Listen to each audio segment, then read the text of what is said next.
YouTube চেনেলটোলৈ আপোনালোকক স্বাগতম জনাইছোঁ 2024 বৰ্ষৰ ইতিমধ্যে শেষ হৈছে নতুন বছৰ আৰম্ভ হ'ব আজি মই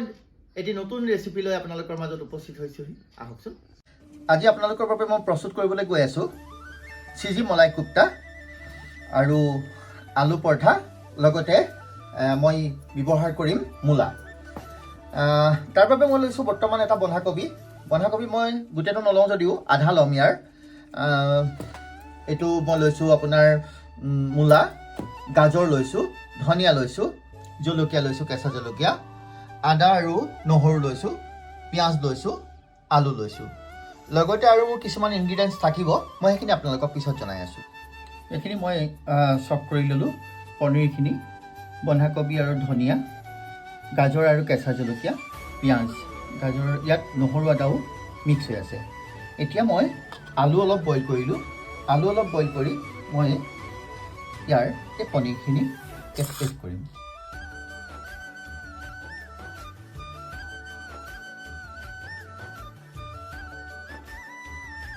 অকণমান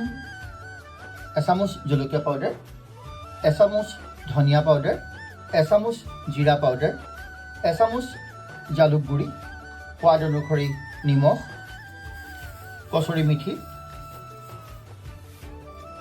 4 চামুচ বেচন অলপ গোলাপ ফুলৰ লিফ 4 চামুচ কৰ্ণফ্ল'ৰ পাউডাৰ আৰু মেগী মছলা মই ইউজ কৰিম আধা চামুচ হালধি পাউডাৰ এচামুচ বেচন চ'ডা অলপ চাট মছলা মই অলপ ৰিফাইন তেল ইউজ কৰিম আৰু এইখিনি মই ভাল ধৰণেৰে এনেকৈ সানি ল'ম এতিয়া মই বইল কৰি থোৱা মূলা আৰু আলুৰ লগত এই চপ কৰি থোৱা বন্ধাকবি গাজৰ পিঁয়াজ এইখিনি মই ইয়াত এড কৰিম ময়দা এড কৰিম অলপ দৈ এড কৰিম সোৱাদ অনুসৰি নিমখ অলপ ৰাইচ ব্ৰেন অইল 1 চামুচ চ'ডা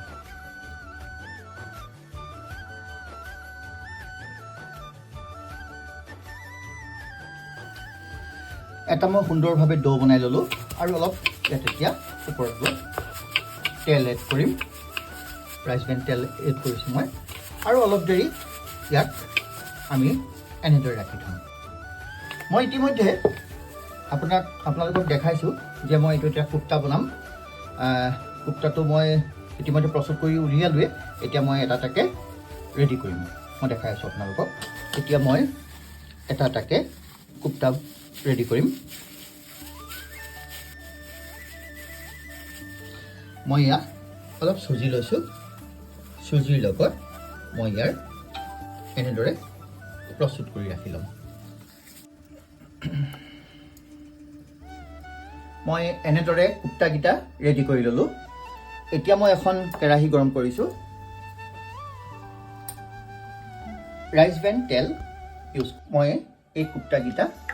এটা এটাকৈ তেলত মিডিয়াম ফ্লেমত ফ্ৰাই কৰিম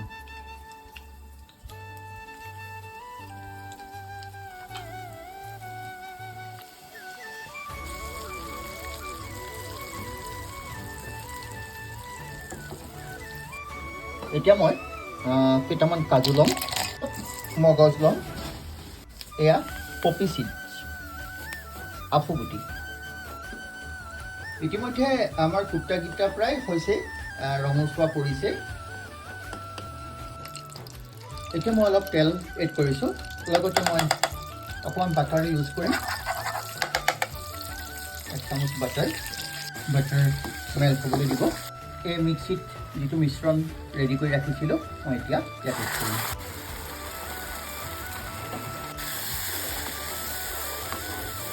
এচামুচ চেনি এড কৰিম সোৱাদ অনুসৰি নিমখ 2 চামুচ ফেটি থোৱা দৈ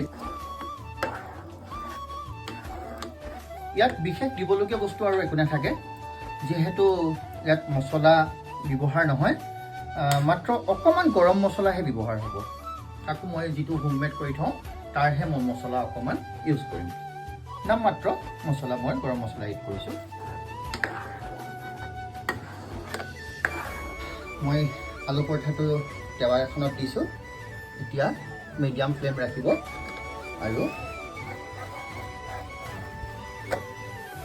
এবাৰ লুটিয়াই দিম অলপ মই ওপৰত তেল এড কৰিম বৰ সুন্দৰভাৱে গোল কৰিব নোৱাৰিলোঁ খালি ইমান ধুনীয়াকৈ গোল কৰিব নাজানো বাৰু যিমানটো পাৰোঁ কৰিছোঁ কালাৰটো দেখিছেই বহুত ধুনীয়া কালাৰ এটাই উঠিছে এতিয়া মই অলপ ক্ৰীম এড কৰিম ইয়াত অলপ ক্ৰীম এড কৰিম অলপ মই গাখীৰ ইউজ কৰিছোঁ এতিয়া অলপ মই কস্তুৰী মেথি ইউজ কৰিছোঁ মই চিজি বনাম যিহেতু কৈছিলোঁ গতিকে মই দুডোখৰ চিজ স্লাইচ ব্যৱহাৰ কৰিছোঁ আৰু এতিয়া মই ওপৰত এই কোপ্তাকেইটা এড কৰিম ক্ৰীম ইউজ কৰিম 1 চামুচ বাটাৰ ইউজ কৰিম আৰু অকণমান সময় আমি ঢাকন মাৰি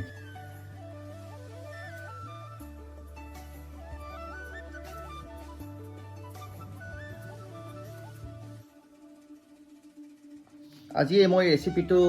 ৰেডি কৰিছোঁ আজি আৰু এটা স্পেচিয়েল ৰিজন আছে যিহেতু মোৰ ল'ৰা ছোৱালীহালৰ আজি জন্মদিন গতিকে তাহাঁতি আজি মলাই কোপ্তা আৰু আলু পৰঠা খাম ক'লে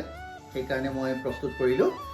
আপোনালোকে এনেদৰে বনাই খাবচোন কেনে পায় জনাব মোক আৰু লগতে লাইক কমেণ্ট আৰু ছাবস্ক্ৰাইব কৰিব বুলি মোৰ ফালৰ পৰা অনুৰোধ